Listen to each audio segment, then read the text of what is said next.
this isn't a movement. This is our lives, and we have to live it every single day. It's going to be tough. It's a tough fight, but we just got to stick with it. Walking in my neighborhood, can't count the amount of times police have just conveniently driven past me. When you get stopped by a police officer, stick your hand out the window. I'm like, stick your hand out the window? What's going on? He said, these cops will shoot you. And I said, why'd you pull me over? And it was a white guy, and he says, because I ran your license plate and nothing came back. I don't think racism is in your DNA. Like, you weren't born to be racist. My objective through life has always been I have to prove the narrative wrong.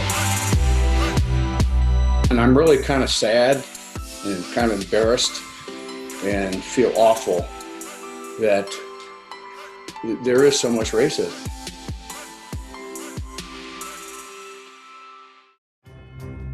Welcome, I'm Art Holliday, alongside Five on Your Side's Rennie Knott and Ahmad Hicks. This is Race. Listen, learn, live. If you're one of the people who melts down at the mention of Black Lives Matter or systemic racism, or athletes using their platforms for overdue change, this may not be the program for you. But if you're someone who's genuinely willing to listen, someone who's interested in being part of the solution, by all means stay tuned. We're glad you're with us. So how do you start a conversation about race in America without people getting angry or defensive? Why does race seem to be such a dangerous topic these days? Is it because you might say the wrong thing or express an opinion that other people don't necessarily share? Seriously, race seems to be a taboo discussion. But don't things need to change? How are we as a nation going to understand our differences if we don't talk without the fear of not being heard? And for the next 60 minutes, you'll hear from a number of accomplished individuals, some who may be familiar to you, well-known people who have had assumptions made about them based on their skin color, and other people who have succeeded in spite of the racial roadblocks placed in front of them. Our panel members have gathered to share their truths to illuminate societal problems, and our goal? Context and solutions to problems America has been facing for decades. Let's begin by meeting our panel. First up, Jeremy Macklin. Jeremy grew up in Meacham Park and attended Kirkwood High School. He was a wide receiver at Mizzou, where he was a two-time consensus All-American. The Philadelphia Eagles drafted Jeremy in the first round in 2009. He also played for the Chiefs and Ravens before retiring in 2019. His nonprofit, J-Mac Gives Back, helps youth in the St. Louis area. Sean Witherspoon grew up in Jasper, Texas. He was a linebacker at the University of Missouri and was drafted by the Atlanta Falcons in 2010 as the 19th overall pick.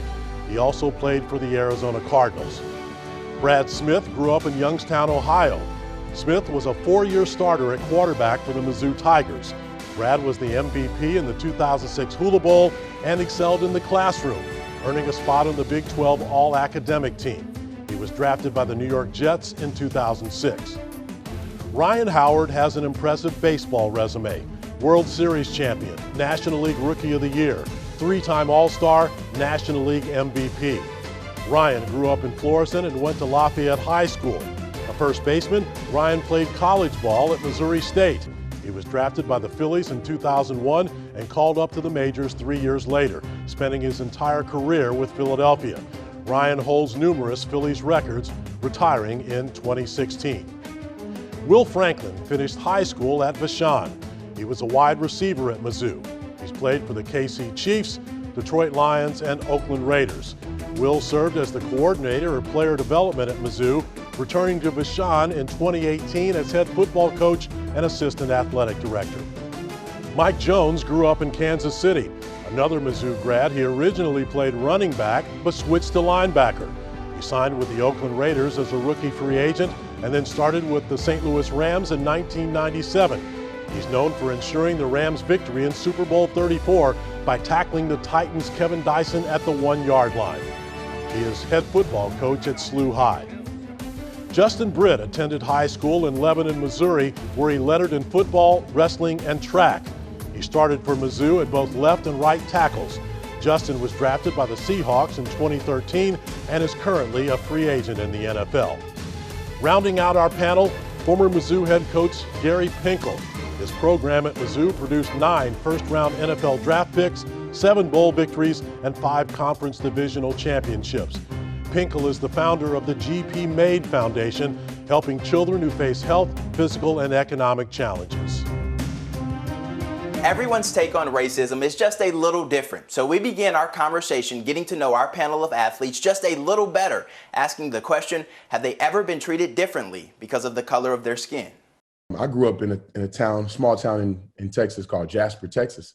And there's a lot of history of, racism. It's a place where, it's a small town and everybody really, just kind of gathers around sports. People love sports. And, when I was playing ball with my buddies, it was something, where we just focused on ball. But after ball, I noticed that none of my white buddies came to my house to eat dinner. I noticed that at the football field, it was always a little different than it was at the baseball field. And it kind of discouraged my buddies to go out to play baseball. So I didn't have a lot of black buddies that I played baseball with. So we kind of hung tight together. When I got a chance to get to Missouri, it was like a safe haven. I didn't understand what was, the systematic oppression in Missouri. I thought it was just going on, in my area. And when I got to school, Coach Pinkel and the rest of the athletic staff in the athletic department they had nurtured an environment where we felt, safe, and nothing kind of felt different to me. I just saw my teammates as my teammates, and, we were all trying to achieve a common goal. But when you step outside of that bubble in Columbia, Missouri, that's where, it was these things were put in my face a little bit more that reminded me of Jasper, Texas. I grew up born and raised in St. Louis. I was born in North County, Florissant. We moved out to Wildwood, where my parents still reside now, but went to Lafayette High School.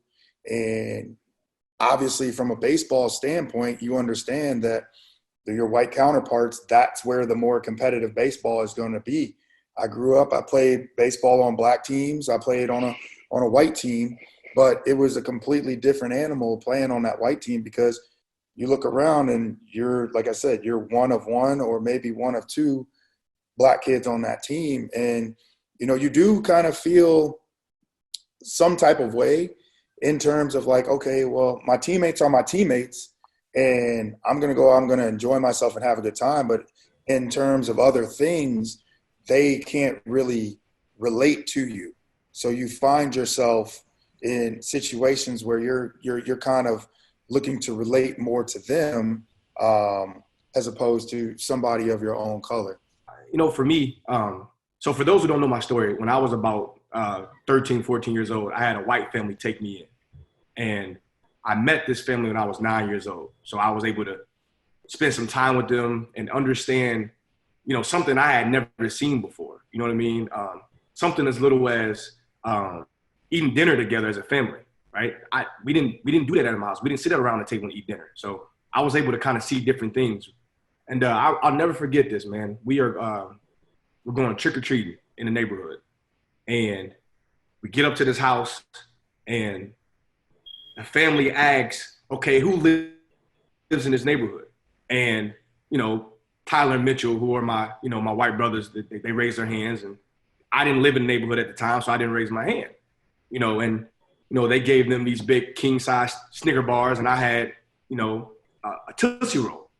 And like, at the time, it didn't hit me on what that was, you know what I mean? And that's what, that's the type of stuff that that I faced kind of growing up, I had a teammate call me the N-word before.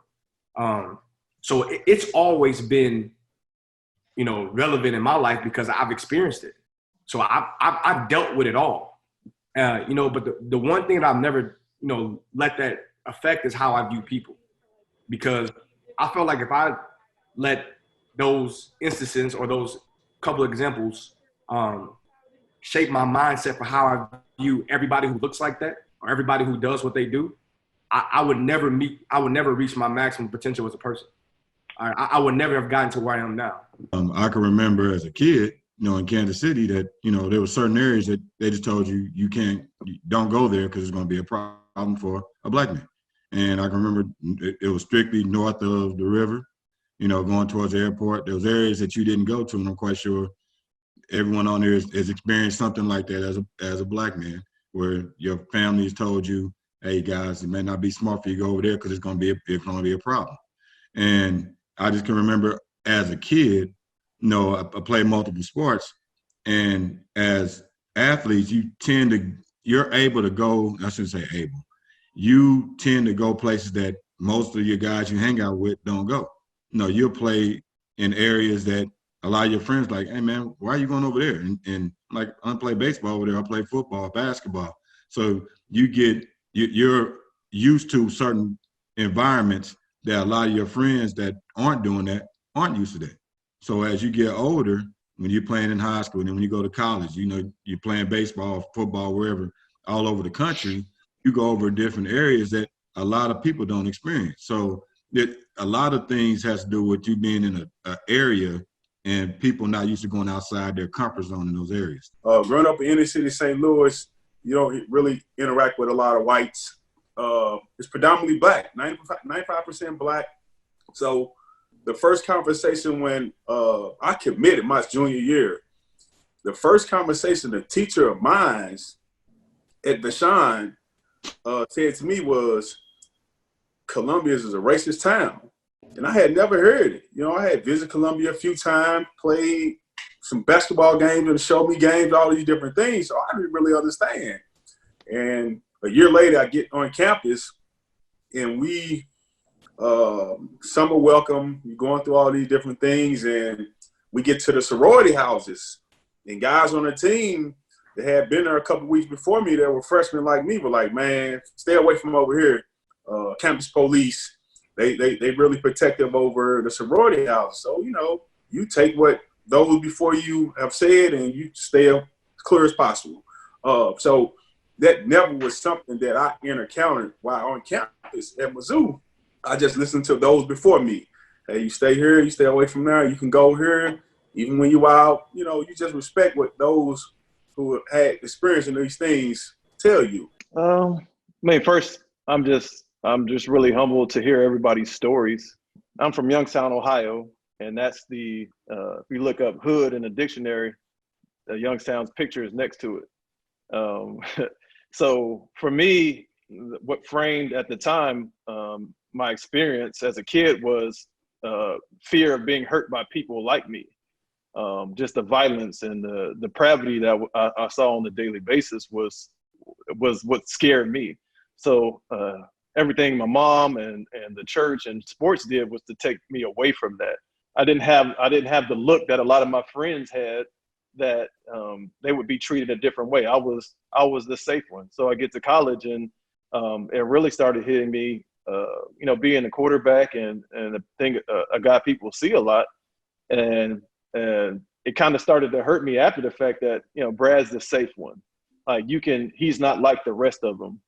And that's what, probably my sophomore year, I started to feel that weight of seeing my other teammates who maybe weren't in the spotlight as much, weren't having the ball in their hands as much, and they didn't look the way that makes white people or the majority culture comfortable. So they were treated in a different way than I was. And that would hurt me. It really dug me deep. So now, being out of the game of football, walking in my neighborhood, I can't count the amount of times police have just conveniently driven past me in this neighborhood where they never are when I'm out for a walk.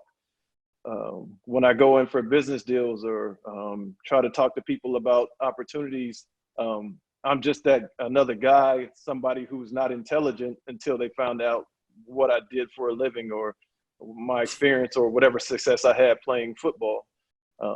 So, Black exceptionalism is a real thing. They say, well, all you guys are on this call. You got a lot of money. You had a lot of success. What are you complaining about? But you can't take this small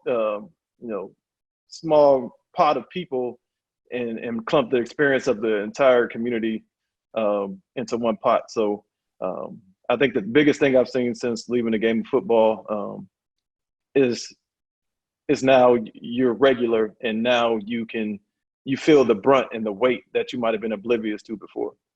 So before I ask my main question, Justin Britt has been sitting patiently and listening to members of the Mizzou football community share their stories, as well as Ryan Howard as well. But Justin, having heard what you've heard so far, I'm wondering what you're thinking. I mean, you're representing with your Black Lives Matter T-shirt on, but after listening to what you've heard for the last 25 minutes or so, what are you thinking? It's heavy. It's real heavy because I don't know everyone's stories. I knew J-Mac grew up with, in a white family house, but I didn't know that he went through the experiences he has gone through. So it's heavy. And, a little bit about me. I say I'm from Lebanon, Missouri. I spent sixth grade on there. And that's a predominant white town. And I think we had two families that were Black in the neighborhood. And they both played football. But there was a reason why there wasn't many. And I came to find that out, and it came to light after I supported Mike Bennett. I went back home and did a camp, which I had done 2 years prior. And then the third year, my first year, we had 450 kids from my hometown. And then my third year, after I supported Mike Bennett, we had maybe 50, and we had 150 total, 50 from my hometown. And it was free. And so I was like, this is the last year I'm doing it. I'm not appreciated. I just want to keep the conversation going. I was watching TV the other day, and one thing that I heard LeBron say was, people call this the Black Lives Matter movement. Well, every movement that I've seen has always ended. This isn't a movement. This is our lives. So I think it's our job to keep the conversation going and just continue to educate people and get people to learn. Okay, so I got a show and tell here. If you grew up in St. Louis, you know that Bob Gibson is an icon here, right? My childhood hero. That's why I have this autographed drawing of him. So whenever I see anything involving Bob Gibson, I pay attention. So the Hall of Famer was recently quoted about the Black Lives Matter movement. And this is what Gibson said. For all my career, nothing was done. And I had to endure a whole hell of a lot that most Cardinal fans probably don't have any idea about. I'm really proud of the fact they had these demonstrations, and it's not just Black people. Now, my question is, it's likely that Gibson, like many of you, are admired by white fans who don't agree with Black Lives Matter. Sure. Would you talk about that contradiction and how it relates to you? I'm just going to start off by saying this. What you just said, Black Lives Matter, the fact that it's a problem to some people is absurd. Like, Black Lives Matter. Like, I'm Black and my life matters, right? And somebody legit has a problem with that. Like, just think about that for a second. Like, that's absurd. And like like Spoon said earlier, like, we can't escape the reality of us being Black in America, nor would I want to. I love who I am. Wouldn't change it for the world. But sometimes you get on social media and you're like, man, this is overwhelming. And like, I just think that it's so absurd that somebody would have a problem with somebody saying Black Lives Matter. Like that, like it doesn't make sense to me. It doesn't at all. It's heavy. It's heavy, Mac. Sports is the main thing in sports. People just, they see you and you play for their team, and they want you to do great for their team. You go to another team, they'll write you off, just going to another team. So I mean, it doesn't surprise me that they write you off if you retweet Black Lives Matter. And I think, we just really have to take the time to write back to people who write you and say something that you might not agree with, and try to, just give them a little bit of you, and maybe they can, see the human in you, because obviously, you play for their team or whatnot. Maybe they might be more inclined to listen. you know, it's going to be tough. It's a tough fight, but we just got to stick with it and stay with it. If I could get in on this conversation with all you great superstars for just a moment, we've done a lot of talking to prominent African-American sports figures, people like Ozzie Smith, Brian Jordan, Lovie Smith, the fine coach of Illinois, and they all had kind of a common denominator to their story. They were pulled over in their vehicles because of the color of their skin. And I'm wondering, Jeremy, you kind of alluded to that. Sometimes you get pulled over and then they find out who you are and they let you go. But what about the lingering bitterness? You know, what would have happened if you weren't a star wide receiver? It's frustrating. It's frustrating. It's unfortunate that stuff like that happens. It's unfortunate that, you know, if I wasn't who I was at that particular time, you know, that particular stop would have been completely different. You know, when the cop pulled me over, and it happened in Columbia, Missouri, and it was because I didn't use my turn signal to switch lanes. And when he pulled me over, this is after my redshirt freshman year. So this is after I blew up All-American here, you know, all the records, whatever, right? Mizzou Cotton Bowl win. The first thing he says was, "I don't give a damn who you are." And this is without me telling him who I am. So this is the first thing he says to me. And then we're sitting there and we're talking, and out of nowhere he just says, "You know what? I can get rid of you and nobody would even care." And I'm like, "What? I'm 19?" You know, I'm like, because I didn't use my turn signal to pull over into another lane. Yeah, I broke a rule. I broke a law. Yeah, give me a ticket, send me on my day. But you telling me that you can get rid of me and nobody would care? Well, I know for a fact a lot of people would care. I got family, right? So I know my family's gonna care. And then my final thing is when I got to Los Angeles my rookie year, now I'm thinking I'm in the NFL, and I can remember distinctly in our first team meeting after we get done, all the black players were saying, "When you get stopped by a police officer, stick your hand out the window." I'm like, "Stick your hand out the window? What's going on?"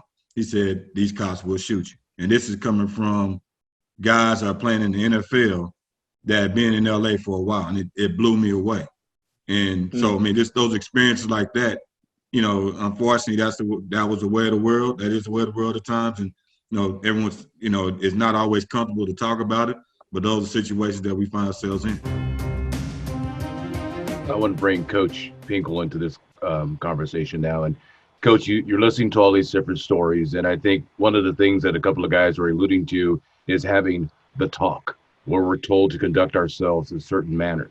You're bringing in players to Mizzou that came from all over the country, all kinds of different backgrounds. Do you, or did you take that time to have the talk with them to let them know what it's like to be here, to let them know that there's a certain conduct and a certain way of carrying yourself that will keep you from getting into trouble?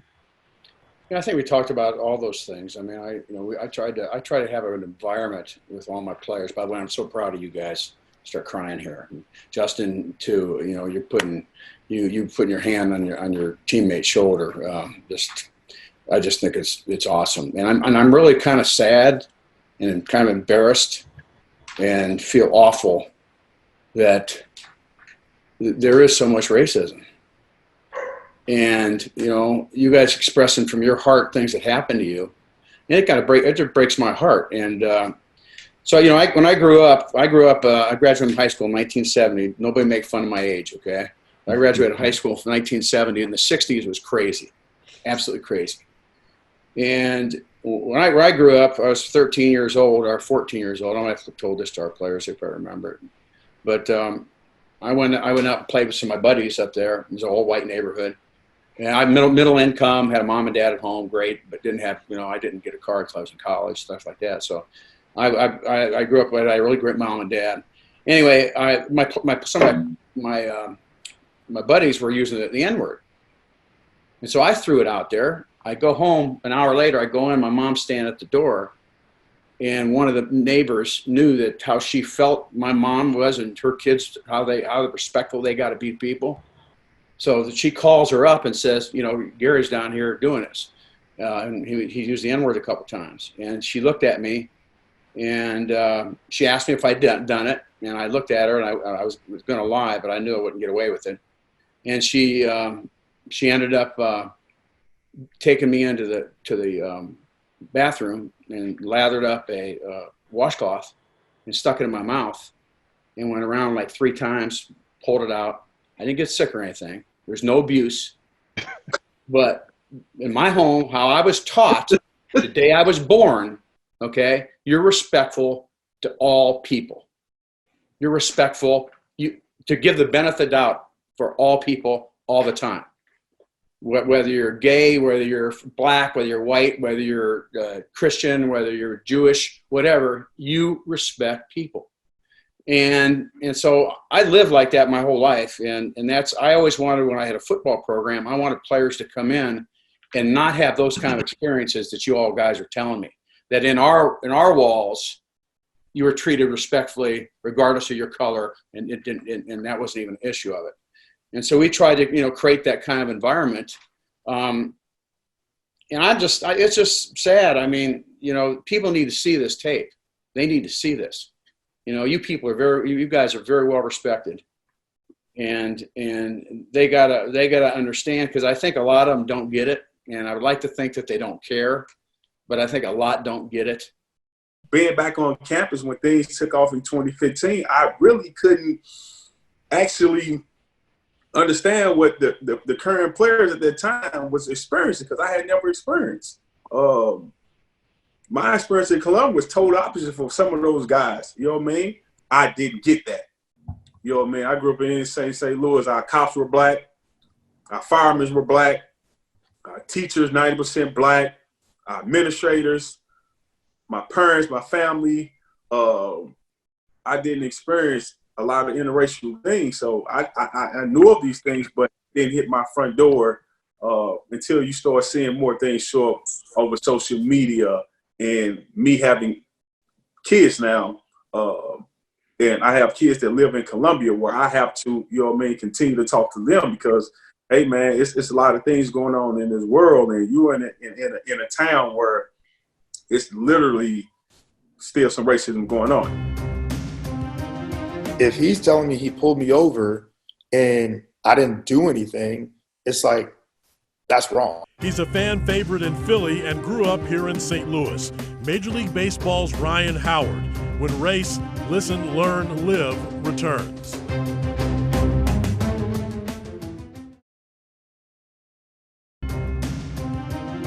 There's levels of racism that I think a lot of people do not understand.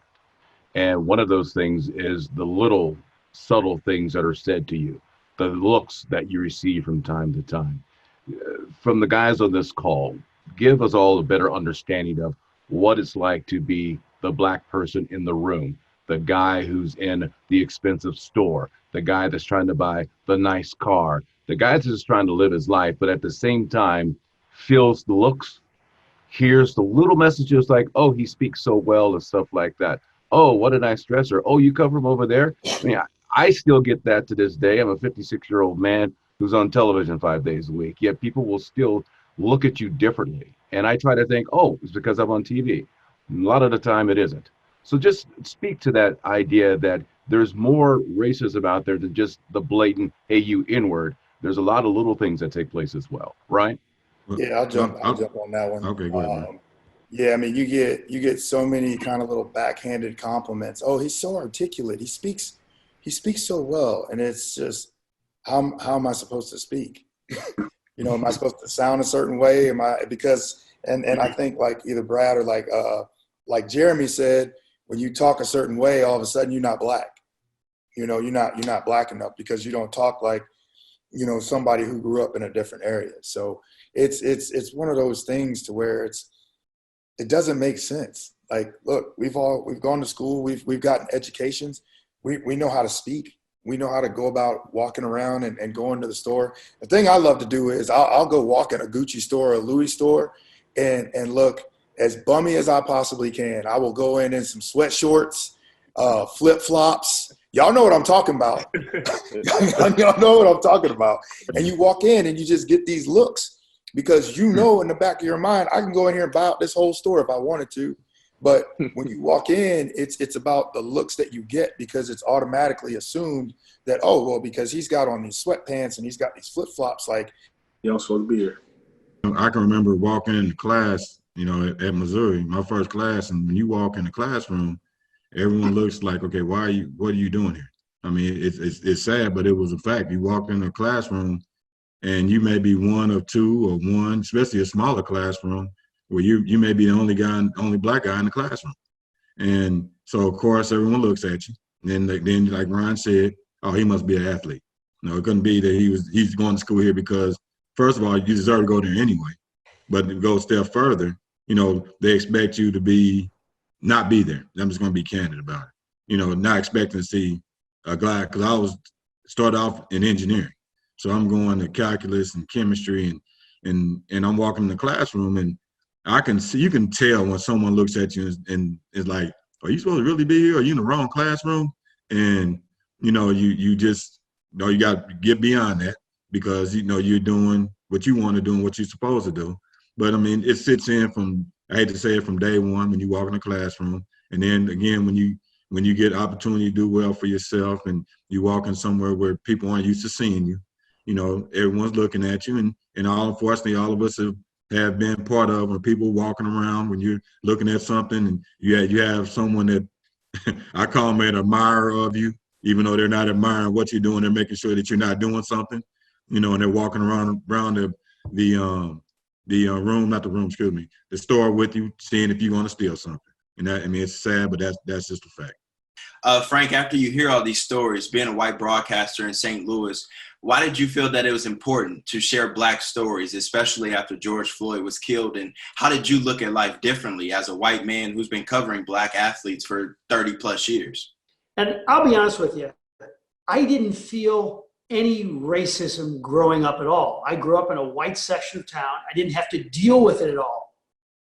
But when we were talking to some of these, historical sports figures and very prominent African Americans in the St. Louis area, it was jaw-dropping. I mean, a guy like Ozzie Smith pulled over and said to the police officer, "What did I do wrong?" And the response was, "Nothing yet." And it wasn't just Ozzie. It was Brian Jordan. It was the CEO of Worldwide Technology, Dave Stewart. I tell you, what it did for me was it made me realize, of the struggles that these athletes and these sports figures have had to grow up in. And I had no idea. I thought that as a superstar athlete or a big-time sports figure that everything was easy for you. But now I know the struggles, and it really has made me look at things differently. There's no doubt about that. If I could, I'd like to go back to something that Mike Jones said just a moment ago. Most of you, probably all of you, displayed great athletic ability at an early age. And I'm wondering, were there assumptions made by teachers about you academically? And were they low expectations because of the way you look? That I've heard stories about guys being told that from teachers, but I never had to experience that. I'm like Will, man. I've always wanted to beat the narrative, right? I was honor roll in high school. I made the dean's list when I was in college. Like that was always because even though I never had it said to me directly, I always knew kind of, okay, they might think this about me, so let me try to prove them wrong. And that's always been my mentality, even in sports. I have a proven wrong mentality. And I think I think you can ask everybody on this screen right now that has that proven somebody wrong, fueled them to do things and achieve certain things. Man, that's a deep question. I mean, this is gonna sting a little bit. I mean, because being a kid, I had some emotional traumatization, coming from, my parents had split up and we moved across the country and we're living in Youngstown, Ohio. so that was traumatic for me. And then to be in an environment which was so violent that the fear, the constant stress, it caused me to, not be able to cope with a lot of things that were going on, which a lot of young people nowadays are, in our experiences growing up, like a lot of us, they're going through that right now. And it was so hard in school to try to focus on, adding and subtracting and reading and writing. Like I couldn't even focus. So I had to go in these special ed classes, like in kindergarten, first and second grade. I was a smart kid. I asked a lot of questions. I thought I understood, and I just couldn't cope. So I'm labeled as the special ed kid, like not smart enough. Until somebody came and a teacher that saw the good in me and then was able to bring it out of me, African-American teacher. Everybody else wanted to label me as the, that special ed kid. And if I would have continued, I'd have been in that system, and, that system leads to prison. So I never had a teacher necessarily tell me, you don't think you're smart enough, but just by the actions. So I think a lot of times it could, it could be covert that, hey man, let's keep him at this level. And sometimes it's really overt depending on who it is. So it's, I have experienced it, but, I'm thankful that I didn't hear a teacher tell me, like Jeremy was saying, that, you're not going to ever amount to anything. I'm grateful for that. It doesn't resonate with them because it doesn't affect them. They haven't gotten randomly pulled over. I've had my situations in Philly. We're at the stoplight. Cop pulls up next to me. I'm going left. He's going right. Light turns green. Boom. I turn left. Cop sits at the light for a second. Then he turns left and comes and follows me. We go through this little barricade or whatever. Pulls me over. I asked him. I said, "Well, officer, what did I do? Was I speeding? Did I not signal or anything?" I said, "Why'd you pull me over?" And it was a white guy, and he says, "Because I ran your license plate and nothing came back." And I was like, wait, isn't that supposed to be a good thing? Like, what did I do? And to like Jeremy's story, to where Jeremy didn't signal, it's like, okay, pull me over. And luckily, like a black officer had pulled up, and I was talking to him as well, and he talked to the white guy, and he's like, "Dude, like, what are you doing? Like, do you know who this is? Blah blah blah." And I told the black officer, I said, "Look, man, it don't matter who I am and what I do from that standpoint. Like, if I broke the law, I broke the law, and then pull me over and give me a ticket. But if he's telling me he pulled me over and I didn't do anything." Growing up, what was pushed in your household? Was it you need to make it athletically or you need to succeed academically? My parents always stressed education. My mom's a teacher. So, she was in the same school district I was in. So it was tough to abuse the Weatherspoon boys because my mom was there, and she would stand up for us and allow us to stand up for ourselves. I even switched classes 2 or 3 times, growing up in Jasper. And, when I was at Mizzou and I was having trouble with Spanish, my parents were calling me like, "You're not going to graduate if you don't, get this right." And I'm already like ranked like as one of the top linebackers that don't even have to go to school anymore. So that's just how my household was. My mom, she didn't even care for sports. I only played 2 years of high school football. How much my mom didn't care for sports. It was always education, and my family came up that same way. Sports was never really an avenue for my family. It was always finish high school, get a real job. I preach that. Like, I really don't care about football, but I know it's a vehicle that can take us farther in life, along with educating yourself along the way. So I commend my mom and my family for always preaching education. And I can remember when Coach came in the house, and that's what he said to my mom. He didn't promise her I was going to get an opportunity to play in the field. He promised her I was going to graduate college. And I've done that. And that's all you can ask when you're talking about changing a family. I was a first-generation student. That means a lot in my family because everyone that came after me wanted to go to college. I think we don't see the humanity in each other, and a lot of times, we see it from our white brothers and sisters that it's hard for them to see the humanity in a black athlete or the humanity in a kid getting pulled over because, I mean, they're just not what they're around on a typical basis. If one of my children, I see them daily. I watch them. I watch their interactions. I watch, when they do things right, when they do things wrong, and I see myself in them.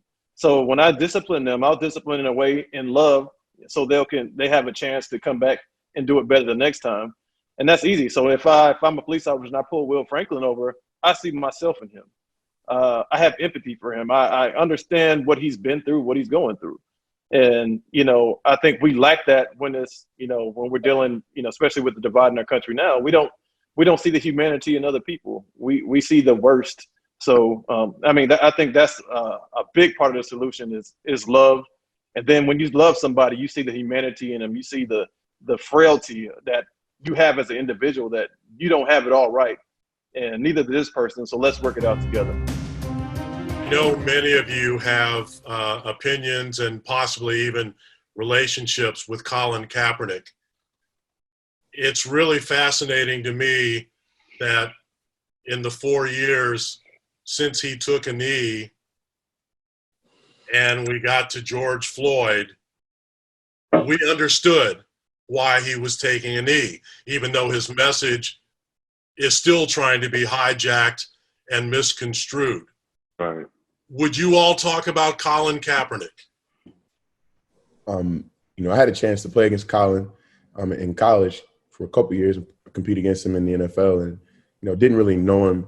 I was in Arizona at the time when he was with the 49ers, and everything was starting to happen, and I came back to Atlanta, and then that's when everybody was getting all the questions. Just what about Colin? What about Colin? I didn't know exactly why Colin was doing what he was doing, but I had to educate myself. And I'm from Jasper, Texas. I say I'm from Jasper, Texas. So I get what this guy is actually standing up for. Even if you guys do the background and see like where he's from and how he grew up or whatever, like he's standing up for other people. So it was just a selfless act. It's just sad that it's transpired the way it has. But when he started to take his knee, the world wasn't standing in the same place that it is right now. With this pandemic, everybody is kind of honed in on their phones and their computers and just like, I got to stay in the house. So I feel like a lot of people were able to see, and they kind of put it in front of a lot of people that really didn't take the time to understand what was really happening. And I think that's why we're on this call right now instead of, 4 or 5 years ago. Ryan, what about you? Baseball. That wasn't really a thing, before this year, seeing guys take a knee and really support Black Lives Matter. Baseball's a different animal. Football is predominantly black. Basketball is predominantly black. Baseball, it's one of those things to where it's like you have to be, and I've had conversations with guys all the time when we talk about how you have to be 2 to 3 times better than your white counterparts in baseball to be able to just continue to try to have an opportunity to go out and play. And that's just what it is. Like, I know people aren't going to like it, but that's what it is. And I think the thing is, the problem is that this whole situation, and for lack of a better term, Jared, it's like this movement, right? There's people that just don't want to hear it. And they just don't care to hear it. Yep. And that's the problem. Because this stuff has been going on. My parents grew up in Birmingham, Alabama. Pops was a part of the civil rights movement and did the whole 9. And here we are today, and we're still doing the same thing.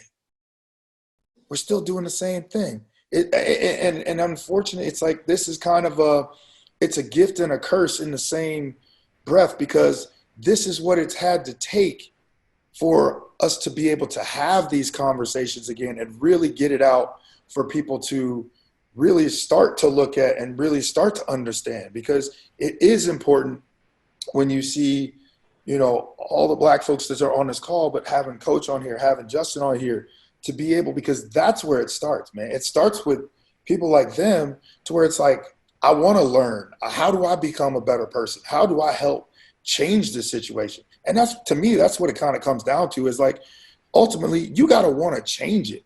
He was the lightning rod for a lot of this stuff that's happening now. When you're the lightning rod, you take the brunt force of the angst, that force against you.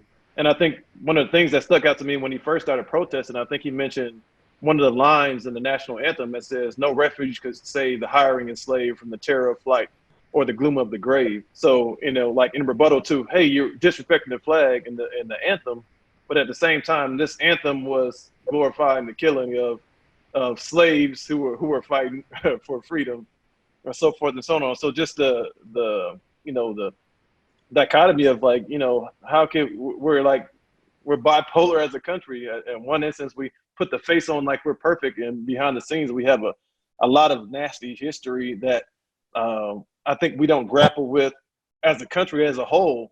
And that's where the healing starts. Like to Coach Finkel's point, it's like we can have the conversations. We can take Aunt Jemima and Uncle Ben off the shelf.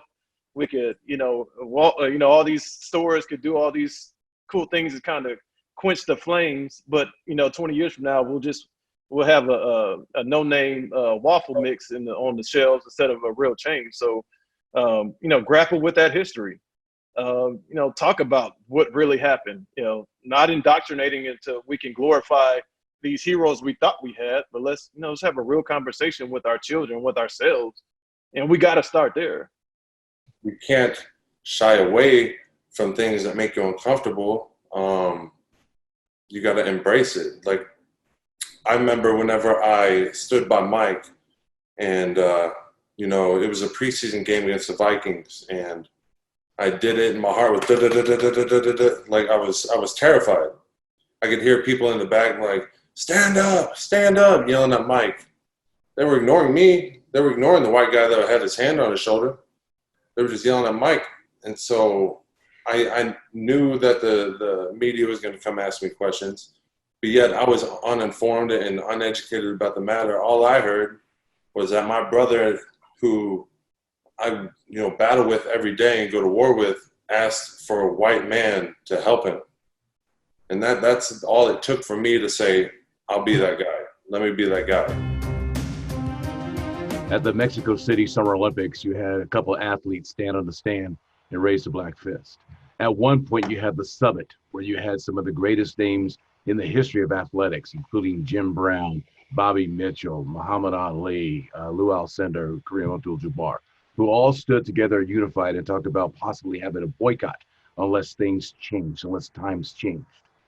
Here we are 50 plus years later, we're having the same conversation once again. How do we move forward so that we don't have this conversation 50 years from now?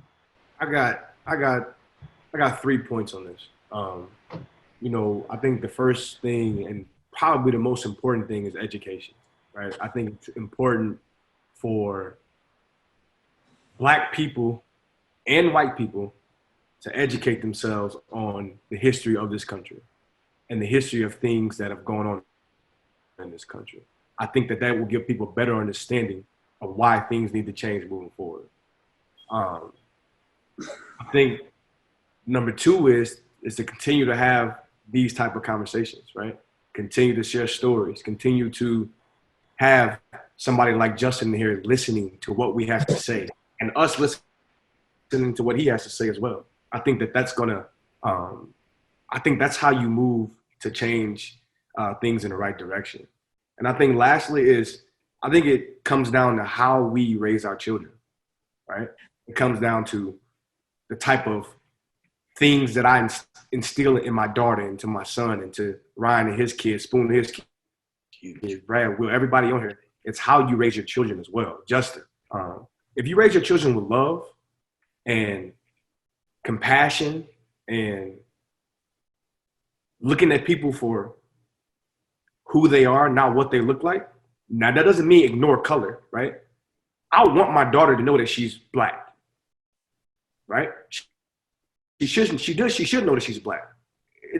You should be proud in who you are. You should be proud in your own skin. But I think if we raise our children to love, have compassion, and just be genuine good people, I think that is how you change the world. Yeah, I'll piggyback off him. Yeah, like you were saying, I think it's leadership. Like, I want my kids to grow up and understand what's happening right now and understand how they can continue to help this country grow and how they can continue to love each other. Because like I grew up, I just wanted to play football. I didn't care about school. I just wanted to play football. And my parents wanted me to, what's up? my parents wanted me to just treat everyone the way they were treated. Like, I grew up in a military family. I lived in Waynesville, Missouri, which I was a minority in that town. And then I go from that to Lebanon, Missouri, where it's the complete opposite. And like, to me, it didn't matter. Like, I just love people equally. It's crazy to me because some of my best friends happen to be Black.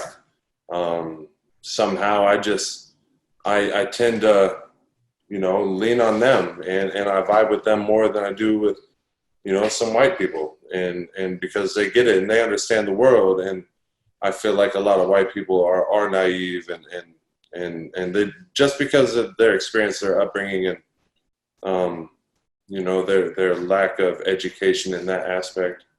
But I think it's leadership, and when we talk about kids and what we can do, it starts there, because I don't think racism is in your DNA. Like, you weren't born to be racist. You were taught to be racist by your environment, your household, who you hung out with, what you did. Don't do that. You were taught to be racist. And so how do we fix this? I think that's a great way to start.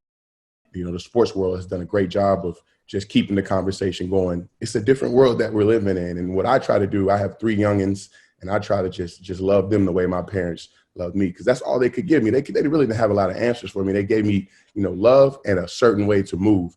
And that's what's gotten me up until this point right now. And I think it's sad that I have to move a certain way, but growing up in Jasper, Texas prepared me to be better equipped moving forward throughout my life. So here I am today, looking at these things that are going on the TV and reading all these things on the newspapers. And it's just disheartening, because I don't have any issues with anybody. I feel like, you're a person, I'm a person, and we're here to help each other. And, and if you're not helping someone, then I feel like you're just wasting your time. Well, I think all of us have, in one way or another, have said the goal is to move the conversation forward. Definitely we need to look back to see where we've been, but this is about our children.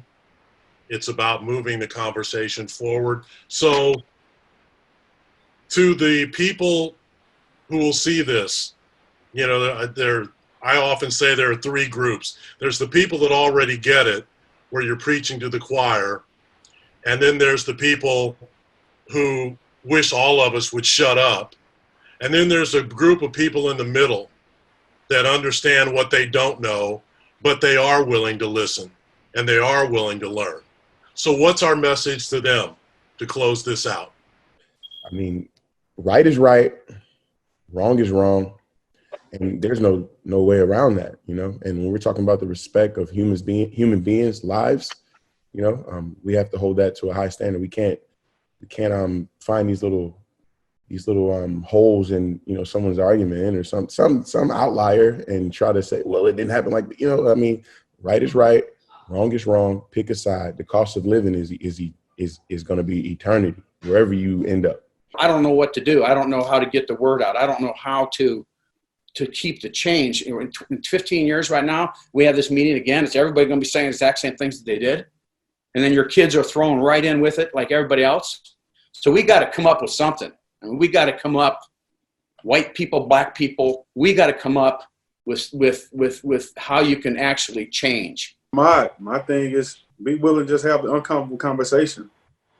That goes for both communities right now, man. No one really wants to have the conversation. So as long as we're willing to put ourselves in vulnerable spaces to understand one another, we will continue going the right direction. But we have to be willing to be in an uncomfortable situation and talk about the things that will affect us, like Coach Pinker say, 15 years from now. I don't want to be here 15 years from now. I want to be in a place where I can see my kids interact with whoever they want to interact with, whoever they want to marry. That's where I want to be in 15 years. Yeah, I agree. I think it's the only way to grow. You have to have those conversations. You have to have people that are willing to have those conversations. But I think it's the only way for us to grow and to honestly try to move forward as one race, as one, as humanity. as to what, this country is supposed to stand for. I played with Emmanuel Acho, right? And he started this series on Instagram called Uncomfortable Conversations with a Black Man. And the one thing he always says is, are you part of the problem or are you part of the solution? And I think that's what everybody needs to be honest with themselves about. Black or white, male, female, it doesn't matter. Are you part of the problem or are you part of the solution? And I hope everybody wants to be part of that solution. I concur with what everybody said. I think to add another layer to that is we got to examine our each individual hearts, in each of these groups to look deeply and retrospectively look at ourselves in the mirror and say, who are we as a person? What are my things that I'm fearful of that cause me to look at somebody in a way that would treat them badly? And that goes for, all hues of melanin in our skin. We have to look at our hearts. We could magically get rid of racism, and if we don't check our hearts, we'll find another idol to put up and treat each other wrong in a different way. As we say goodbye, I want to thank our panel once again for their courage to speak openly about race in America and for listening to each other. It is not always an easy discussion to have. I ask each of them to continue the push by talking with and educating others moving forward, because it's going to take a collective effort to bring about racial harmony. We'll have to come together as one, all races. We have to hold our friends, family members, and colleagues accountable because, as we've heard over and over, racism didn't just start. It's just now being recorded. So how can we all come together as one to finally end it? What will our grandchildren and great-grandchildren say when they study what happened after 2020? Will they be proud about the way their country changed the course of race relations? Or will they wonder why the same problems still exist? It's up to all of us to move the conversation forward towards solutions. You get to choose what side of history you'll be on. Thank you for joining us. To love, have compassion, and just be genuine good people. A big part of the solution is love.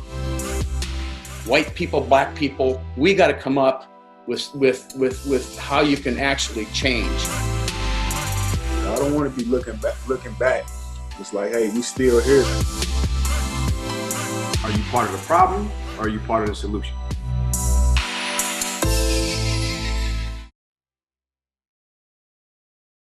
I realized that there were people, no matter what I accomplished, they would never see me beyond my skin. I am very grateful that we do have role models, Kamala Harris and Michelle Obama and Aretha Franklin for me. I want them to know that I walked the same streets, but I never lost sight of what was important, and that was an education. I look at young people now and they are excited that they have a mayor who looks like them. They are loved. They are a unique creation of God, that they have a right to stand for social justice and racial equity. Whether you want to be on the court, on a field, or in a front office, that your education is going to get you there. And if you're an athlete, that's a cherry on top. It's time for us to get out of the shadows and be visible, because we can accomplish so much more when we're visible. Welcome, I'm Kelly Jackson. This is Race, Listen, Learn, Live.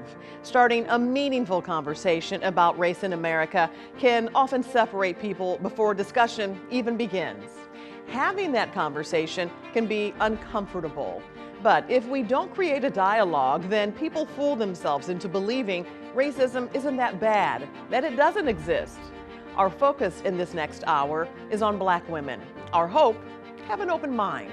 Listen to their experiences and help move the conversation forward. So let me introduce our panel. We begin with Reverend Tracy Blackmon. She's Associate General Minister, Justice and Local Church Ministries for the United Church of Christ. She's also a registered nurse. Last year, Kalia Collier was named Vice President of Community Relations for the St. Louis City Soccer Club. She also owns the St. Louis Surge, our city's professional women's basketball team. Mary Elizabeth Grimes is the president of Marion Middle School, the city's only all-girls Catholic middle school. She has more than 20 years of experience leading both nonprofit and for-profit organizations. Ella Jones is the first female and first African-American mayor for the city of Ferguson. She's also a pastor in the African Methodist Episcopal Church. Sports Illustrated called Jackie Joyner-Kersee the greatest female athlete of the 20th century. In 1988, the 6-time Olympic medalist established the Jackie Joyner-Kersee Foundation, helping youth in the greater East St. Louis area reach their potential. Dr. Javita Owaweri is a breast surgeon at SSM Health DePaul Hospital and an advocate for women's health. And finally, Denise Times, an accomplished jazz entertainer known locally and nationally. She also serves as the executive director of the Mildred Times Foundation for Pancreatic Cancer. We began by getting to know our panel a little better. I asked them to share their experiences of racism. Reverend Blackman starts us off, remembering an incident in high school involving a college recruiter. And this particular day was Harvard's day. I didn't have an interest in Harvard. I had been there and it wasn't for me. But of course, I had not articulated that to the recruiter. And so he presents in front of this class of 32 students, of which I am the only Black student. And he talks about how at Harvard, one could have an entry class of nothing but 4.0s with excellent college application scores. And so that wasn't enough, that you needed to have extracurricular activities. You need to have had accomplishments outside of just your grades. And so after his presentation and those who were interested in Harvard were clamoring for him, I went to the refreshment table because I didn't want to go to Harvard. He made a beeline for me. He asked me, was I interested in going to Harvard? And I said yes, not because it was true, but because it was polite. To which he responded, well, everything I just said to your class, you don't have to worry about that. If you can manage to get a C out of this school, you can go to Harvard. In that moment, I realized, and it still makes me tear up, I realized that there were people in this world who would never see me, no matter what I accomplished. They would never see me beyond my skin. And he made the determination that my skin disqualified me from competing on the level that others could compete in my class. I made a promise to myself that day to prove him wrong. You got me. You got me on that one. Because I think we have all been in that situation where they look at you and all they see is your color and not your abilities. Right after the fatal shooting of Michael Brown in Ferguson, I ran for office, the first African-American woman running for councilwoman in Ward 1 in Ferguson. I won the election, but there shortly after, a couple people said some very ugly things about me. They called me a Black N. And most of the people in the city say, oh, people say that all the time, but it's not right to call anyone a Black N. And it seems like the Black people in Ferguson was really displeased with it. Some of the white people, but the majority of them act like it was just an everyday occurrence. So when people realized that I had reported it to the FBI and that they started investigating, then some people started taking it serious. And even today, as being mayor of Ferguson, it's not sad, but when I go around, I can feel it.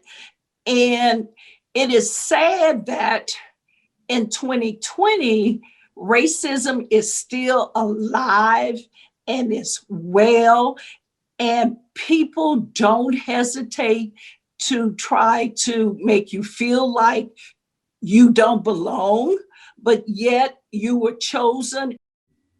Absolutely. Thank you, Mayor. And this didn't even happen that long ago. This was a year ago. I was born in Nigeria and did not come to this country until I was 10. And I have to honestly say that I did not know racism growing up. Okay. It's okay. Sorry. Okay. Okay, take your time. Going through college and getting into medical school when your advisors advised you to do something else. Well, maybe you could be a nurse, maybe you could be a pharmacist. You can't, well, why are you thinking of being a doctor? But my grades are good enough. But why don't you think about something else? But despite that, I went on to go to medical school, but it didn't end there because I decided to be a surgeon and was told that I should be something else. I should be a pediatrician. I should be an internist. I should be family practice. Why surgery? Why would you want to be a surgeon? So these were things that were being told to me every step of the way by people that did not look like me. But by the grace of God, I had people that looked like me in my family, and subsequently my husband, whom I met during residency, who let me know that I was good enough that I could do it. And truly, without that support, I wouldn't be here. And I feel so bad for every woman that looks like me that don't have the type of support that I did growing up to get me to where I am today. I was in the 3rd grade and a kid spit on me and he called me the N-word. And I remember going home and telling my father that, and he was livid. Like my mother was livid. And the first thing, my dad said, if he puts his hands on you, if he does anything like that, raised in a Black family, you hit them back.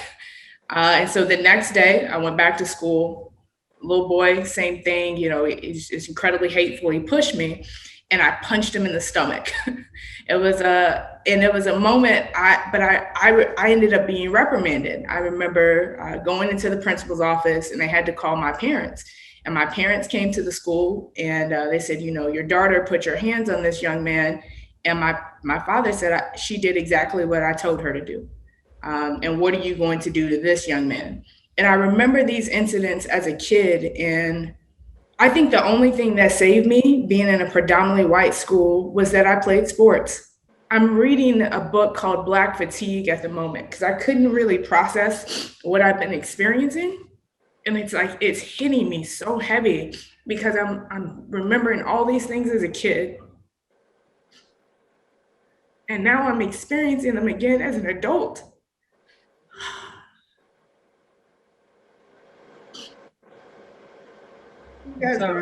Wow. It's traumatic. It can be traumatic. Growing up in East St. Louis and really every step of the way throughout my athletic career that you had people either protected you from certain things that you didn't know was wrong until someone called you out your name. I break the word work. I was never good enough. Every time I did something, I'm on drugs, I'm on this. It's not that my ability is the best. That is something is wrong with me. But I can't internalize that because then it would start eating at me. And then all of a sudden I am down and I'm starting to doubt myself. I am one that believe I can turn a doubter into a believer. Working with Mary Elizabeth, bright, smart, intelligent. And all they see, it's a beautiful woman. Oh, they don't know anything. Why we can't have it all? Because we possess it all. I'll take up where she left off. I mean, certainly Kalia and Jackie have spoken my name, but I love everyone here. You're my sisters, and at some point in my life's journey, we have crossed paths in some way. And race is one of those things that is weaponized, and people don't realize that I was part of what St. Louis called its effort to integrate. But integration in St. Louis at that time was me getting on a bus in my neighborhood with my entire fourth grade class, including my fourth grade teacher. We got off of the bus at a white school in South City and went to a classroom. The only time I ever saw another white student was on the playground or at gym. At the end of the day, we got back on the bus and then we went home. That was obviously not integration. I would say that my experiences in racism has been more since I've been in the genre of theater and music. And because, you know, and then along with that, you know, some of the other isms that I've had to experience, because I was too tall, I was too big, I wasn't light enough, my hair wasn't straight enough, or whatever the case may be. So it's just an ongoing thing. I mean, you could pick up the phone and call a customer service line, and once they look at your information or detect in your voice that you're Black, you're treated a totally different way. So it's an ongoing thing that you become numb to it.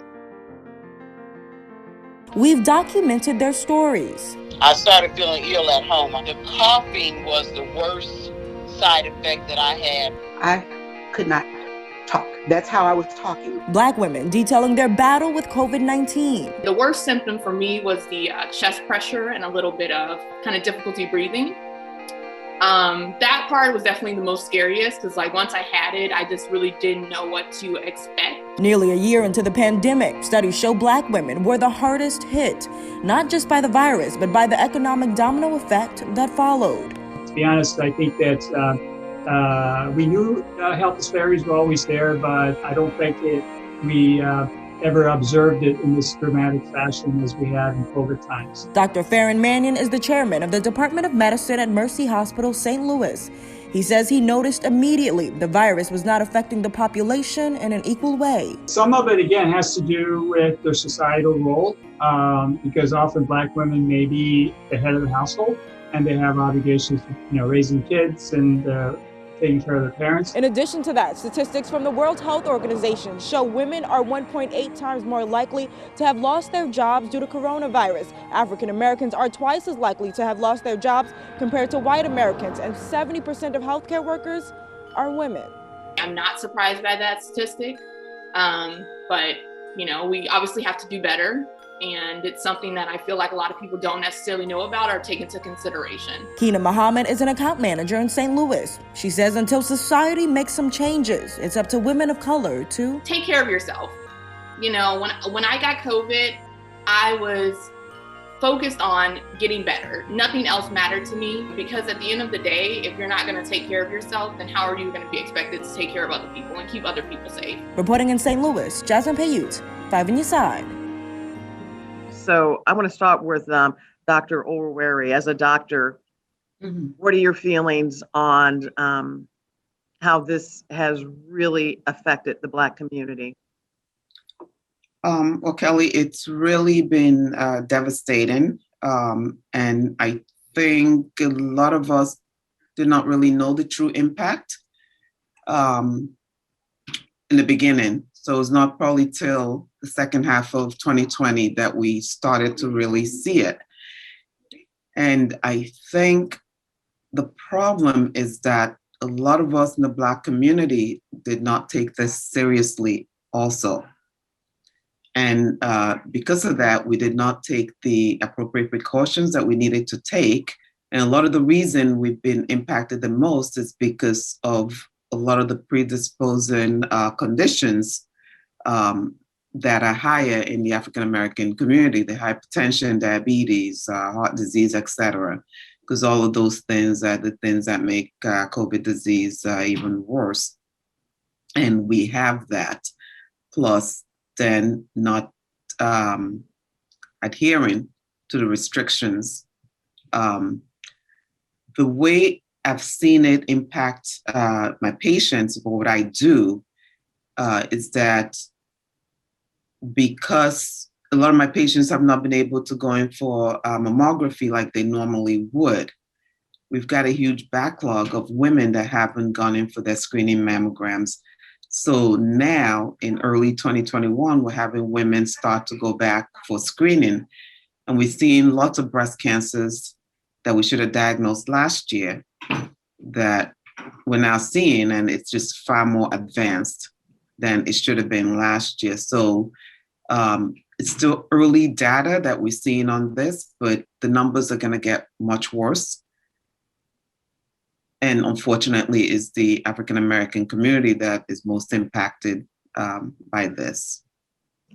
I want to delve a little deeper into the mental well-being of how everyone is doing. How are you all handling it mentally? And JJK, I know that your community center, you have played a role in testing and food distribution. So I guess it's a two-part kind of question. So mentally, I'm doing well. To have the JJK Center and to be a resource to the community, we partner up with the state so they could provide drive-through testing to encourage the community at large to get tested. But then sometimes, we don't take advantage of the things that's available to us. You should take your safety, seriously. So wearing that mask, you need to wear that mask. Don't get complacent, don't get comfortable, because this is a virus out here. We're learning as we go, and so providing food, doing just some of the things that we would normally do, but then going outside of what we would normally do when we first shut down was delivering hot meals to our families, and just trying to make sure that having the JJK Center, how can we be an asset, to the community, but safety is first and foremost. I'd like to add something else into this conversation, Kelly, because what COVID has provided for us is a glimpse of the intersection. COVID is at the intersection of racism, sexism, and economic inequality.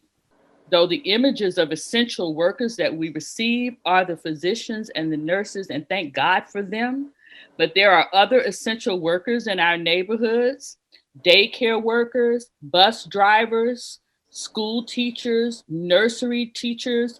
All of these people typically are Black or Hispanic in St. Louis, predominantly Black. Those people were not triaged in the first level of PPE. People were saying that Black people in neighborhoods should wear masks. At the time I was still pastoring a church in those neighborhoods, there were no masks. We actually had to do a campaign as Black churches and raise money. The head of Twitter gave us $1 million to buy PPE. We hired Black women pharmacists to develop sanitizer because we couldn't get it, to begin putting it in the neighborhoods so that those essential workers could actually have them. If you are working for minimum wage, it is impossible for you to house a family on minimum wage. So many Black women work multiple jobs to keep a roof over the head of their children, right? And they don't have the luxury of isolating and staying home, because if they don't go to those jobs, then their family has nowhere to live.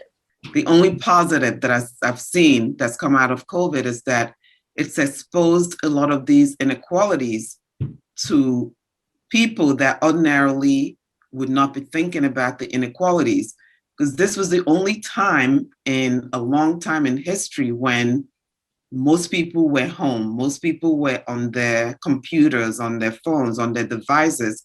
People were engaged. So people are aware of what's going on. They're aware that African Americans are dying at disproportionate rates. They're aware of what happened to George Floyd. They're aware of all of the police brutality. So a lot of these inequalities are now coming forward. COVID has done so many things. It keeps grandparents from seeing their grandchildren. It keeps us from seeing our parents. It has interrupted so many wonderful things that we do, and music is one of them. And I don't even want to imagine what the world would be like without music. I'm grateful for the venues that are trying to stay open so that artists can work. But we are suffering on every level. And I just want people to know that we are. And so if you have a favorite artist, I encourage people to reach out to that artist. Don't ask them how they are. Just reach out to them and do what you can. My name is Rihanna Wise. I am the executive director for Almost Home. I am also a wife and a mother of 6 children and 2 beautiful dogs. Raising Black children in 2021 looks a lot different than I originally expected at this point in my life. I raised 2 Black boys, and they are 20 and 18 years old. And to this day, even though they don't live in my home, they still need to check in. I still need to make sure I know where they are. I teach them how to, if they get pulled over, what that looks like. Having children during a time of unrest and George Floyd and everything that was going on, we had to talk to our children about what was happening in America and how it was important that, they followed the rules. My husband and I have been very intentional about teaching our children about diversity. So encouraging them to make sure that, we have friends with everyone. We live around neighbors that, don't always look exactly like us. We are big on diversity. However, we always have to remind them, unfortunately, who they are, and the color of their skin does make a difference. The one thing I would want to say is I want them to be advocates. I want them to be intentional about loving other people.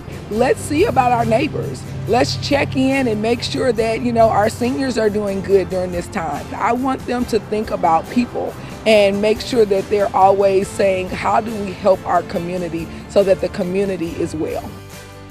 Let's talk about raising and mentoring Black children. I know some of you have children. I'm sure most of you have had the talk, those unwritten rules that you tell your kids to follow to ensure that they stay safe and get home alive. What do you say to the young people in your lives about police interaction, or those who may not like them because of the color of their skin? I just had a recent conversation with my son. My son is 20, and he just had to drive back this week to Pittsburgh to school. His dad and I were really nervous because he's a young Black man driving by himself in a brand new car. And we sat him down and we talked to him and make sure you have all of your paperwork in order because they may think you stole the vehicle. Make sure if you get stopped, you keep your hands where they can see it. You don't reach for anything. And it's unfortunate that this is a conversation that we have to have with our young Black kids. But it is, because it's scary out there. It honestly is scary. Every time that I know that they are on a drive somewhere, I do not rest until I know that they are back where they're supposed to be. I'm nervous all the time when my son goes out the door. And then the George Floyd movement did not make it any better for us who are raising our Black sons. And, where you're just pulled over because of the color of your skin. The only thing that, we can do is keep praying and just keep coaching our young men on how to handle themselves. Mayor Jones. Everyone is talking about community policing. However, community policing is more than just interacting with the young people, but setting policies that when a young person is stopped by a police officer, it's a certain way the police officer should address that young person. Even though we as Black mothers have given our children a talk, also we are working on the police officers on how they are to address the African American population when they stop. If you have or had a daughter, what advice would you give her about maneuvering through our world? Mary Elizabeth.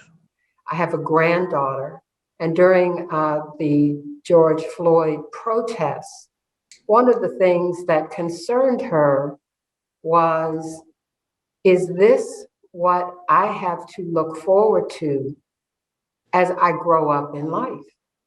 That was very painful for me to hear, because historically, I try to give her a historical perspective on things.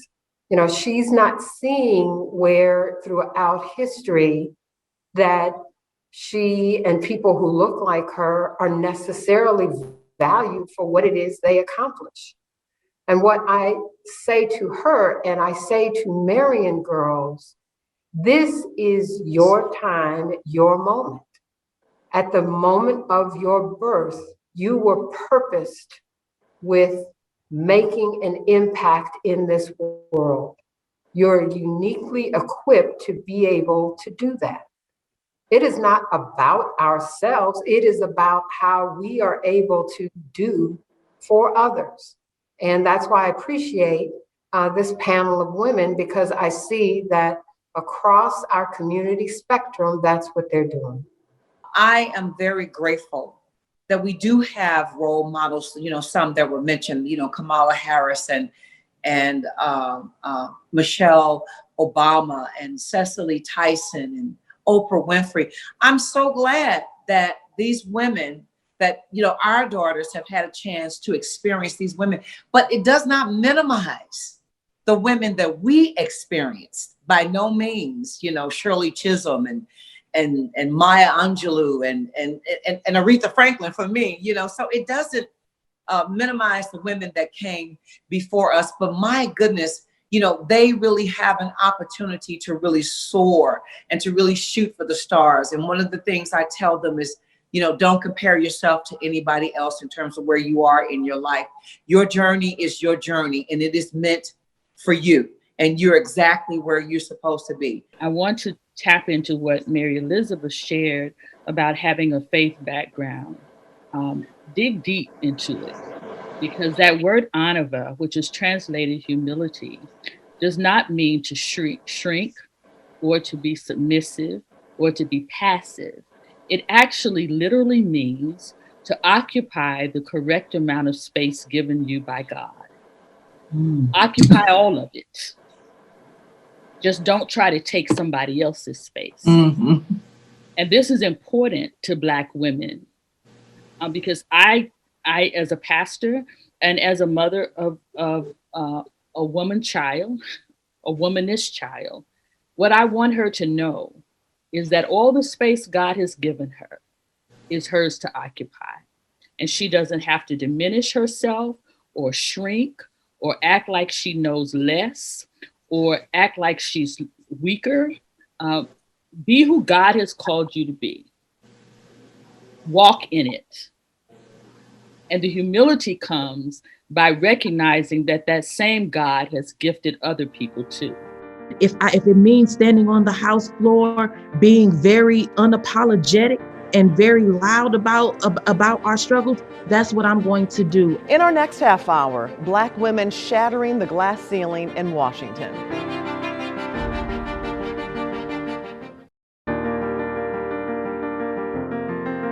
My name is Brittany Hogan. I am the Director of Educational Equity and Diversity for the Rockwood School District. My job entails a lot of fun things. I'm the Director of the VIC program, the Voluntary Interdistrict Choice Corporation for Rockwood.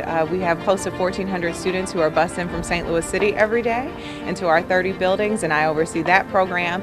I also support the social workers and the social emotional behavioral therapists. I help direct the equity plan for the district, and I help with professional development and social justice initiatives within our buildings for our staff and students. We're here to create these global citizens, right? And so global citizens are able to interact with all people, and they're able to learn about all things, and they are active citizens in the world. And so we have to create an environment that fosters that, and that ensures that people are with people who look differently than them, with people who look like them. We want our schools to feel like a space that is inclusive, that is welcoming to all, and we want our curriculum to say the same thing. I always tell the kids, distance doesn't separate our love, and so we want to make sure that they know that they're loved and cared for all the time. It definitely takes a village. Representation matters. Seeing someone who looks like you within your educational space matters. And I also try to show up for all kids because I want them to know that people like me exist, that there are Black women who are doing phenomenal things for all kids, who are showing up, making a commitment to education and to the future of our children. We get frustrated on how slow things can move sometimes, and we feel like things can't move fast enough, but I've seen it. I've seen the changes that have been made. I see them continuing to be made, and so my hope is that we will continue to make these changes, is that we will continue to make education a space that loves and nurtures Black kids, that shows up for them, that lets them know they are worthy. I want to celebrate my kids every day, and I want them to know that they're worthy of being celebrated. I had one Black teacher from K through 12, Mr. Powers. And in all of my education, my formative years, just one Black teacher. And to this day, his guidance has been a lasting impact. Even though he was my 5th and 6th grade teacher, but I still honor and remember him and thank him for representing. And representation matters to our children. So let's talk about how important representation is when it comes to educating our children. It's interesting. I've never had a Black teacher, not through K through 12, not through undergrad. And so I am incredibly grateful for my mother, who is a very strong Black woman. But I've sought out other strong Black women to be mentors, to be role models in my life, because it gives variations of success. And that is why I'm so adamant about going out into the community. That is why I'm so adamant of making sure that, you see what's possible and you understand that you can be anything with seeing it in front of you and knowing the value of education and seeing women who look like you is so gravely important. And I know for myself, to be able to see the women who are on this panel, it's always impactful for me because I didn't have it growing up. And so you see all of these beautiful Black women who are just so smart, so talented, and you say, that could be me. You choose one path or the other. And then for kids, and for particularly young Black girls, young Black boys get a lot of opportunities, particularly in sports. Young Black girls get overlooked a tremendous amount. And that has been my purpose, to make sure you see what all of the variations of success, whether you want to be on the court, on a field, or in a front office, that your education is going to get you there. And if you're an athlete, that's a cherry on top. I actually have a story, just one of those things that just impacted me tremendously. I was seeing a patient a few years ago in the office. She was a white woman, and she came in for her breast cancer treatment, and she was just very much impressed by me.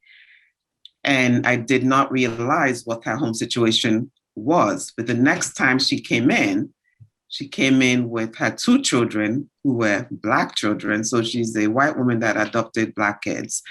And she brought them in because she wanted them to meet me, because they had not seen anyone that looked like them. that was a physician. And she continued to bring them, year after year. And these kids have now gone on to college. And I believe one of them is interested in going into medicine. And that's something that may not have happened if they did not meet someone that looked like them. So for her to do that for her kids was just so amazing to me. It's just one story from my patients that I always remember that just meant so much to me. JJK, you have been a true role model for so many young people. They want to be like you. They want to be one of the greatest athletes in the world ever too. What do you tell the young people in the community center about, being their best and getting that education? We're blessed, to have the JJK Center and working with young girls and young boys and just students, and for us, we created Jackie Jordan Kersey Winning in Life. It's a curriculum. It's based off of my autobiography called A Kind of Grace. And through it, it's 14 different principles. But what's important is that is for them to read my story, but I'm not trying to create another Jackie Jordan Kersey. I want them to know that I walked the same streets too. And I set goals and I had hardship, but I never lost sight of what was important to my parents was also what's important to me. And that was an education, because when I was coming up, the opportunities for girls in sports weren't there. No one really appreciated your talents. They didn't care. And my mom didn't even understand what I was doing. She wanted me to get a job in education. But being able to work with, especially the young girls, I have this program called Jackie Jewels, letting them know that they all are jewels. Somebody told me I was a diamond in the rough. I didn't know what they meant, So empowering them, the confidence, letting them know that, they have what it takes, and you're surrounded with people that can help you get there. But the education is first and foremost. And I just love what the Reverend was saying about, because people sometimes confuse if I'm in a room with them that I'm shy, but I'm not, because I'm allowing other people to shine. And I just love what she was saying. And that's what, when I talk to these young girls, you don't have to be the loudest in the room for people to see you or hear you, but eventually you will shine. At Marion Middle School, we educate girls starting in 5th grade, and we continue to mentor them all the way through college and help them get their first job. And from the moment they enter into Marion Middle School, they are affirmed, they are told that they are valued, they are loved, they are a unique creation of God, that they have a right to stand for social justice and racial equity. Those are the very things that I tell my children that, I have had by birth. And that is the foundation on which we send our girls and my children out into the world. Hi, I'm Corey Bush, representing Missouri's 1st District, which is St. Louis, in the United States Congress. People would say, coming in, as a freshman and, coming in the way that you're coming in, people won't receive you well. But that wasn't the case at all. I kept my voice the same. I stayed true to who I am the entire time that I ran for office. And so people knew what to expect when I walked in those doors, and people received me that way, seen as, as that trope.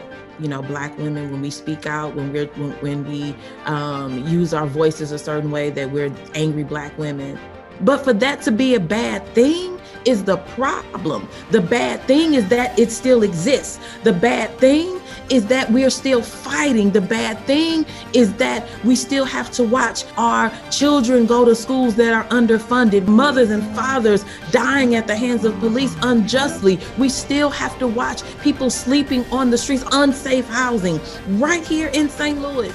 And so, yes, we're angry. We're angry because the people who could have made the change haven't.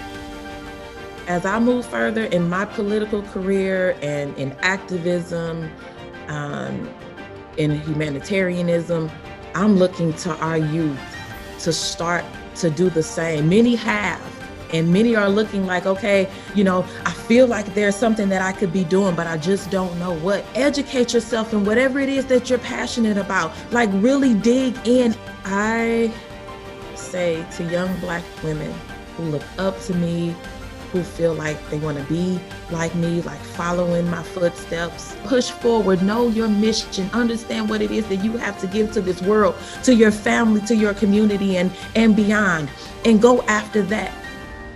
Mayor Jones, last June, you became the first woman and first African-American elected the city of Ferguson.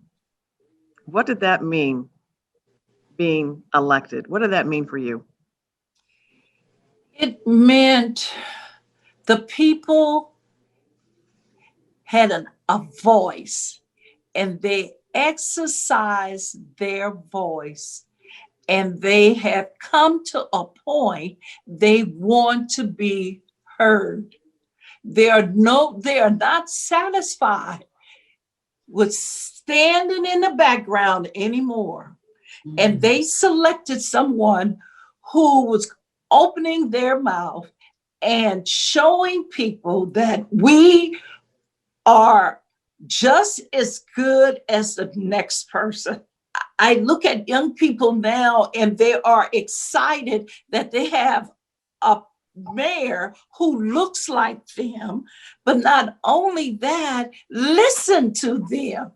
And that makes a big difference.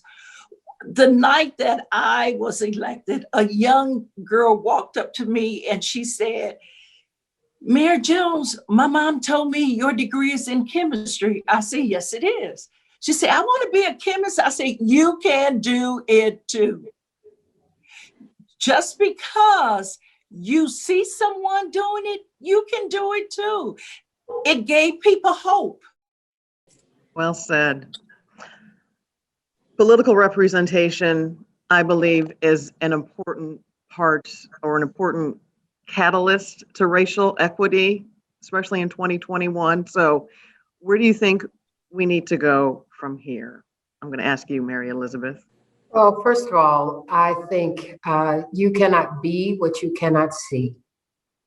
And having Mayor Jones in Ferguson, having Kamala Harris, breaking the glass ceiling of the second highest office in the country is meaningful for young people, just to be able to say and see what is possible. I want to shout out all the Black women, especially in Ferguson, who have shifted the narrative of this entire nation and don't get credit for it. It's not just our politicians. It is the activists and the organizers who have pushed and worked. Black women are the most consistent voting bloc in this nation, and we have been for decades. We vote loyally. And because of that, even in St. Louis, look how the landscape has changed. I think that with the past administration and with all of the chaos, the turmoil, the adversities that happened with that administration, and with people seeing the power of voting that got results, I think that our young people, as well as our old, are a little bit more hopeful. And I'm very excited about our young people because they can look back and go, yeah, we made a change. We did it. And so I hope that they will continue to, be inspired to continue to exercise their vote, especially, when we know how so many people died, just to, get the right to vote. So I don't traditionally wear chef coats in the kitchen. I tend to dress up when I'm cooking because it makes me feel good. And the food Tasha Smith whips up, that's not traditional either. You see, there are burgers. You can kind of, add a little pizzazz to it. And then there's this. Serving fresh made jalapeno bacon jam was something that I wanted to throw in the mix. And so, here we are. Nestled between storefronts on South St. Louis's vibrant Cherokee Street is Burger 809, a product of Smith's nearly 6 years of work, love, and persistence. Not having a large financial backing, just did things a little slower than normal, but, it was a process and I just navigated the systems and figured it out on my own. Without a mentor who looked like her, or even a business model that embodied what she wanted to create. So there were definitely challenges, but, just navigating those and not recognizing them as challenges going through the process. But I did want to have one goal in mind, and that was to elevate the food service industry in St. Louis. Specifically in South City. Every community deserves fresh food, fresh service. And she works to serve up both while stepping over barriers. They're, not looking necessarily for a woman in the kitchen, necessarily a black woman that provides, the food that we provide. She's doing her part to change that. I think there's definitely room for more education, more resources, more spotlight on black businesses and black-owned restaurants. I think that the pandemic put a spotlight and it kind of magnified the issue that we've been facing pre-COVID. Like access to financing, appreciation for their stories, and a seat at the table. She says now is the time. So even in the rough waters of a global pandemic, we're just doing the best we can to keep our doors open because we know that, there's sunshine after this horrible storm. With love, with passion for her community, and of course, a pinch of pizzazz. Morgan Young, 5 on Your Side. Here's a quote from Malcolm X. The most disrespected person in America is the black woman. Mm. The most unprotected person in America is the black woman. The most neglected person in America is the black woman. He said that in 1962. It's more than a half century later, we're still the invisible woman. When it comes to the pay gap compared to white female counterparts, feeling sidelined during the feminist movement, violence against black women. So I want to know your thoughts on the invisibility of black women. Jackie Joyner. It's going to always be a fight, in my opinion. No matter what, because we can't flatline. It's like we get this enthusiasm, we get the adrenaline going, but we can't flatline. We have to be seen. Not only heard, but seen. And we have the power to do that. And we've shown it with our vote, going to vote, doing the things we need to do. But we have to continue to galvanize, mobilize, educate, reach back, and make sure that the generation that's coming after us, that they continue this. Kalia? What Jackie said, we're here. We're here to be seen. We're not going anywhere. Feel our presence, feel our strength, feel our spirit, our energy, and the acknowledging where we are today. We've been just getting started. And I think that's what I take, to feeling as empowered as I do right now and keeping that momentum. We can't slow down.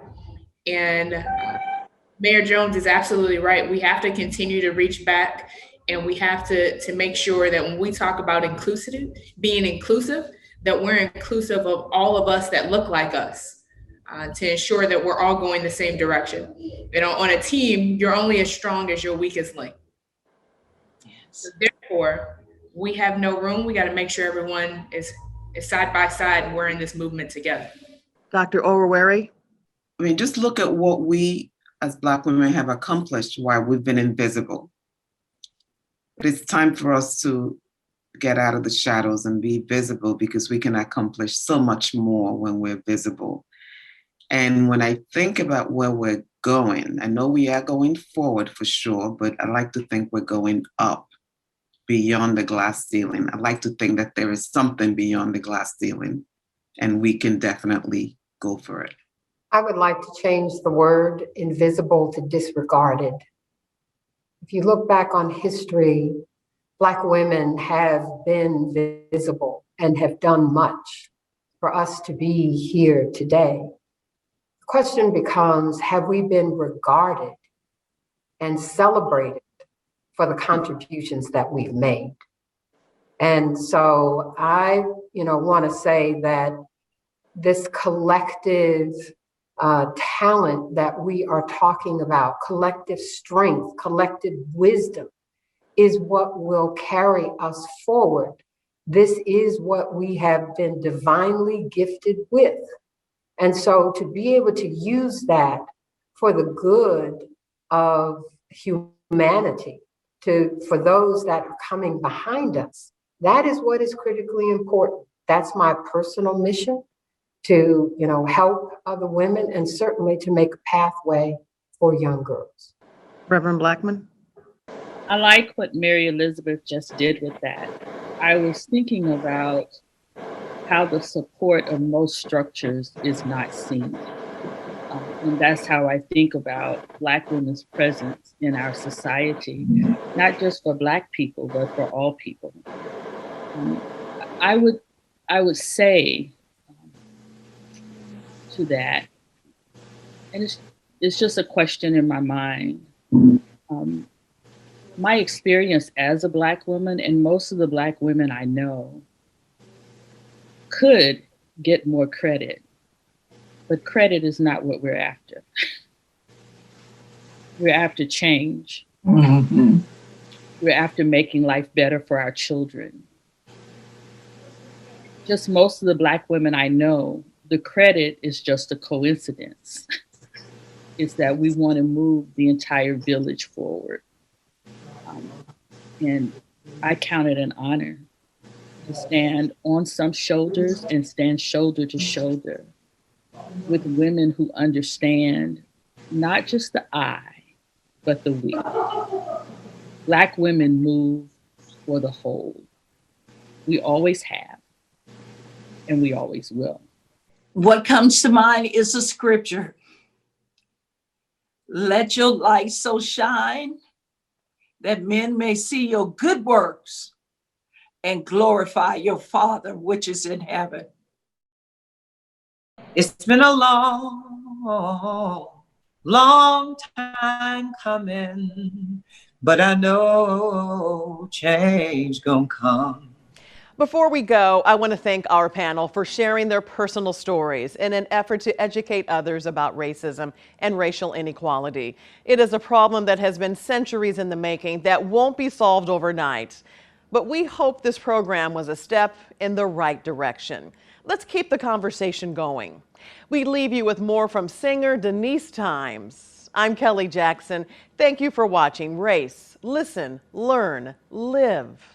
And I go downtown, but everybody keeps telling me, don't hang around. It's been a long, long time coming, but I know change gonna come. Oh, yes, it will.